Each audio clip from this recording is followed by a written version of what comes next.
Hello everyone, welcome to the behind the scenes of the last illustration for the year of Kirby. I'm really sorry I didn't do any BTS videos for the past two speed drawings before, but this one is special. I've wanted to make an image that best represents Kirby for his 25th anniversary, and what better way to do it than with the Game Boy? I mean, this is after all what kicked off the entire Kirby franchise in 1992, so way back in September of last year, I snagged a used Game Boy and a copy of Kirby's Dream Land off of Amazon, played the hell out of that game despite the typical issues you'd face when playing a game system like that, like playing without a backlit screen, and most importantly, I used that same Game Boy that you see in this image for the illustration itself. I'll go into further details about the background at the end of this video. Now throughout this video, I'm going to go over some strategy differences that I started to take on ever since I started using Clip Studio Paint, which is the biggest difference that you'll see between past BTS videos I made and this one. And those habits start with how I actually do the line art. And I mean, doing the wireframing is actually very much the same as I've done before, except now I'm actually skipping the tracing layers entirely because that takes a lot of time. And first of all, and secondly, like I didn't see the point.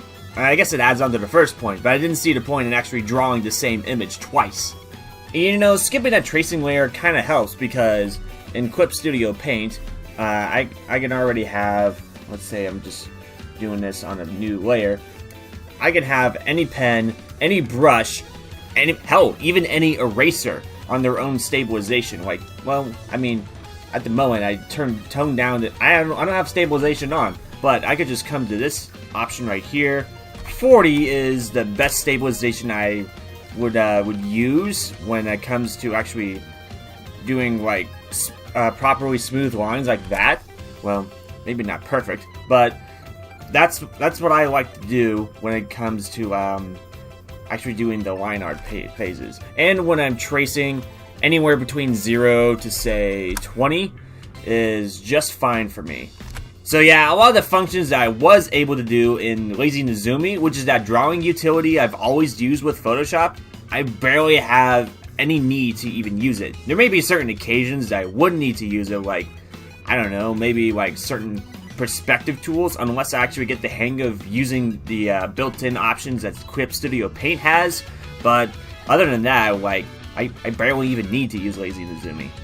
I'm probably going to go over the final like line art and color passes for all the characters little by little. So starting with Kirby, of course, he's the one that's closest to the image. So I made sure to use a 20 pixel wide round brush. That's another habit I guess I haven't been able to break just by using like a round brush. But fortunately, in Clip Studio Paint, I can actually export the files in a downscaled format, so having, like, saving all these images are, like, incredibly huge and everything doesn't really matter anyway. But anyway, Kirby's the closest to the image. He's already at 20 pixels wide with round brush, and everyone else, like, Waddle Dee, Meta Knight, this Kibble, Sir Kibble, of course, King Dedede, and I think pretty much everyone else that is coming towards Kirby, and you'll see in the bit they're actually riding on a rainbow. They're all done in 15 pixel wide pen. And just as a side note, the pen tool that I use in Clip Studio Paint is vastly different from the pen tool in Photoshop, because when you're using the pen tool in Photoshop, it's an entirely different deal. It's like as if you're connecting the dots, like you're making some sort of vector image, which is very awkward and very weird, but Clip Studio Paint decides to be, is actually, thankfully, a lot more direct with certain brush styles, like, they even have a pencil tool, which, if I can find it, yeah, there's even a pencil tool, like that, and of course you got your brushes, and I mustn't forget about the characters that are always just crowded around the Game Boy, which is not shown at the moment, but they're all drawn in a 10 pixel wide pen. This gradual change in pen sizes actually really helps compensate for the change in perspective. It also gives a certain flow to it, so that always really helps, especially with the image I was wanting to go for here anyway. And I've shown alternate documents in the past, kind of like this, which is more or less the ref image that I used to pull colors from. Most of the characters had their colors sampled from official art. Oh, and before I forget, there is one more ref image that I did specifically for Kirby. Okay, so I had this set since the beginning of this year because I thought I was going to be having this ready at the hand for like all the way through August. So it did help me when it came to coloring Kirby in the Air Ride image, which is that Checker Knight's Chase image. And what else did I do? I think I used the Amazing Mirror palette for Squeak Squat Scramble. And as for the Dreamland Parade and for Sectonia Skirmish, I actually used Planet Robobot. Everything else, I mean, I might still use this in the future in case I make like any sort of Kirby image that reflects even further past Kirby game, like say Superstar, Crystal Shards, or Superstar Ultra maybe. Hell, maybe even Mass Attack if I'm wanting to. Oh, and just in case, I did all these monochrome palettes as well, because I had an intent to actually have all of these characters be in like a monochrome like green palette, kind of like the Game Boy itself.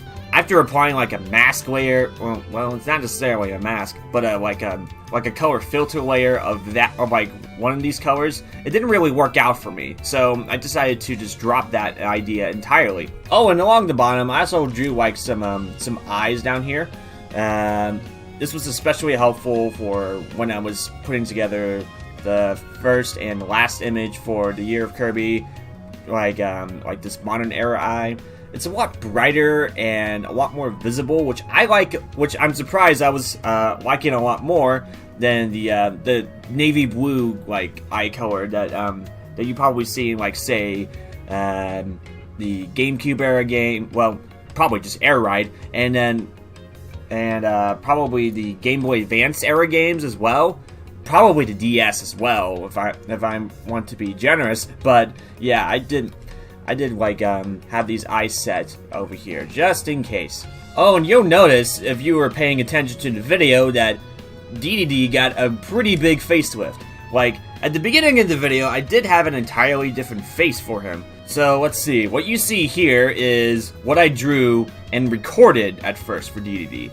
And then I was screwing around with his nose a little more and did something like this. I mean, generally speaking, this is probably what probably best fits DDD, but it looked incredibly strange in my art style, so I decided to give him even more of a facelift. I kept doing this for like an hour, unrecorded, so it was like so ridiculous. I spent this much time on just fixing up DDD's face to not only compensate his original design, but also my art style as well. It was incredibly infuriating. I mean, especially when it comes to like having the beak, like, well, part of his beak come below his mouth. That's the absolute weirdest to me. I can never get over that. I ultimately went with this bottom one that you see here, which is also over here. But, yeah. I mean, it's better than giving him fish lips or something like that, or something that looks like a button nose. I draw like way too many characters with button noses. It's embarrassing, but I love it anyway. Oh, and if I can find this goober here, hang on. This is also the first time that I've drawn Kracko, at least with a proper like proper cloud effects. The cloud outline is actually like perfectly blends in with the rest of the white cloud with this little option here called Clip at Layer Below. So if I disable it, you'll see that there's kind of like some excess like cloud material around the outside of Kracko. But if I just select that again, it actually perfectly blends in with this, even when both layers are done with a brush. So that worked out superbly for me. And let's see, if I disable this and the cloud, Kracko's eye and his spikes are on their own layer. So that's why you saw in the video that like after I drew the cloud out, I just rearranged the spikes around him so that way it'll like fit in a little better. And he also has his own shading layer, so that's also something I'm going to go over right now, actually. Okay, so just like the Sectonia Skirmish image that I did, all of the shading is on one layer. Kracko is just on his own like little folder with all the cloud effects that I was just going over. So Kracko's just fine the way he is. Okay, now here's the thing with the shading. I also changed up the way I do my shading, unlike what I have been doing in Photoshop. I mean, had I known about it earlier, I probably would have done it in Photoshop as well. But what I did this time is that I have two different layers of shading. So first, what I do is just like some basic black shading. So I take a brush, get some full-on black, and just do the shading at like, what, 75%. Yeah, it's a good starting point. But then, once I'm done with the shading, I tone this down to 30, and then I would copy this layer. I actually have the blending mode set to soft light.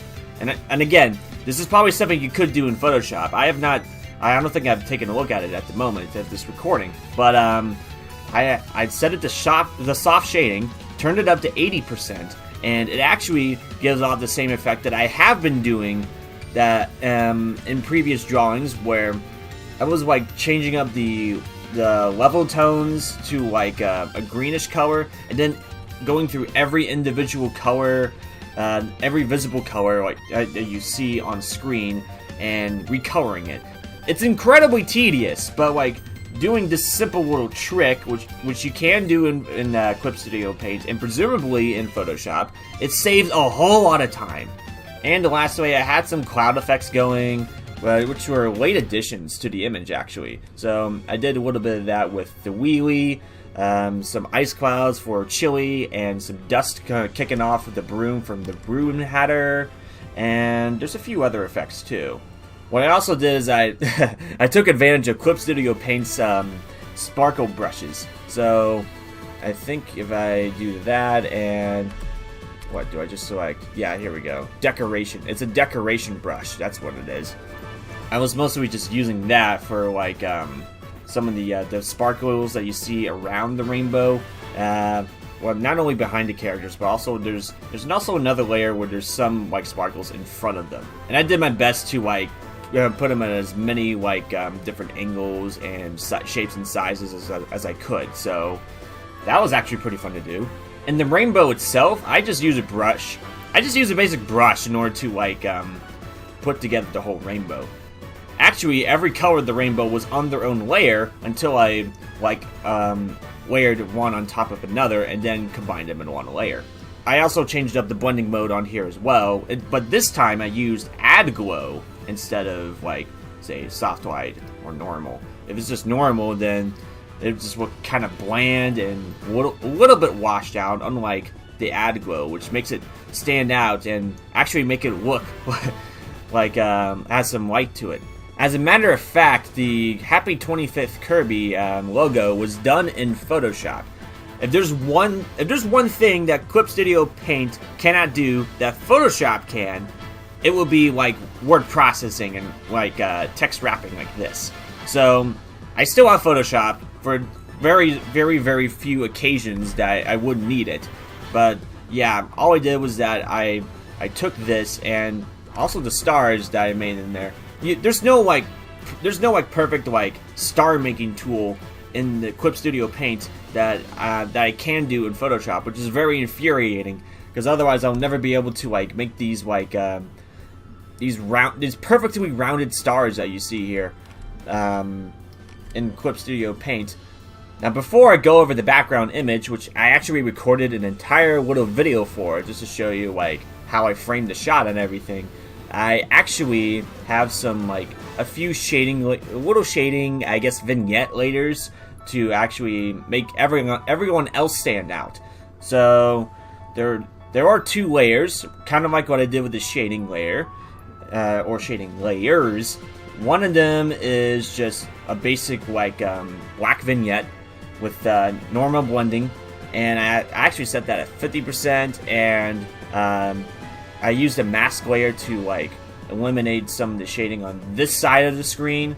And there's a second one done with soft white, full blown 100%, and that actually helps balance out the colors and everything. Because otherwise, without them, this entire image would look incredibly washed out, and it would just look really ugly. So that's I felt the situation called for that. Hello everyone, this is Endangered CDs here to show you a little bit of behind the scenes of how this shot was framed.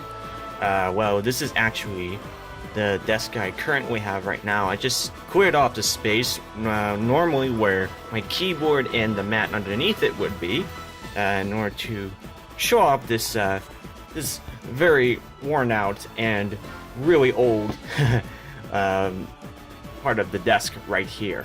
At first it was laying flat all by itself on the desk right here, but in order to stand it up a little more, I actually stood it on top of one eraser and a couple of my micro SD card cases that I had handy. It was the closest thing I had in order to actually stand this up all by itself, and I made sure to pause it right at the moment when I'm finding Whispy Woods in Kirby's Dreamland. But yeah, I think this will do it for my behind the scenes on Kirby's 25th anniversary image. I mean, this was a lot of fun to do. I've wanted to do this since fall of last year, so it all worked out in the end. Now I kind of feel like the Game Boy's role is complete, because I don't know what else to do with it other than play Kirby's Dreamland. But yeah, doing these BTS videos does take a lot of time for me, so I'm not always going to be doing them. It may be for special occasions like this, because I mean, this is an image that combines like a photograph with my artwork. So this is a special occasion. I'll probably do another BTS video if the situation calls for it, like there's something that the video or the image itself cannot explain any further. But anyway, thank you guys for watching, and I hope you enjoyed this short-lived year of Kirby. I wish I could go longer, but like, I will probably be overdoing it for myself.